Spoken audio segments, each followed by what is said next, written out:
We have reports from here in this country and Mexico. We want to start with Bob Bizel, our chief science correspondent. Bob, how serious is this? Well, Lester, the big problem is that nobody can say just how serious it is. As you know, today, reports of confirmed and suspected cases have been coming in by the hour.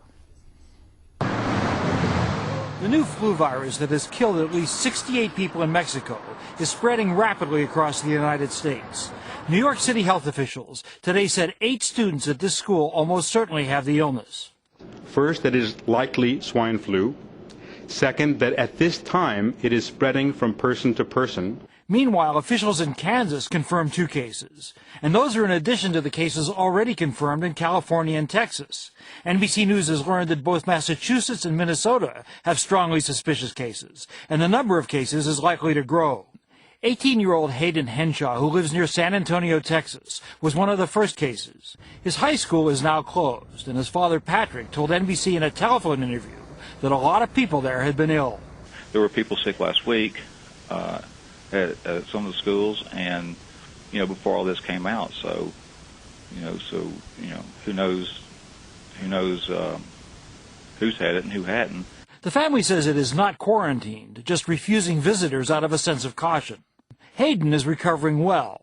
Indeed, the good news is that none of the cases in the U.S. has resulted in death or serious illness.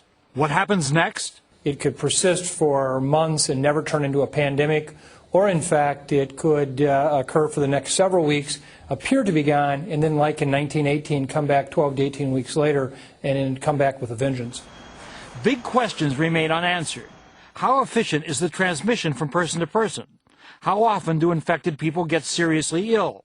Is the virus mutating over time to become more or less dangerous? The answers will take weeks, and until then, officials will not know just how big a problem the country is facing. We're still investigating these problems, so keep your seatbelt on and don't panic. Another piece of very important good news. 2 drugs, Tamiflu and Relenza, effectively treat the viruses. So doctors urge people with flu-like symptoms, especially fever, but also lethargy, nausea, vomiting, or diarrhea, should see a doctor.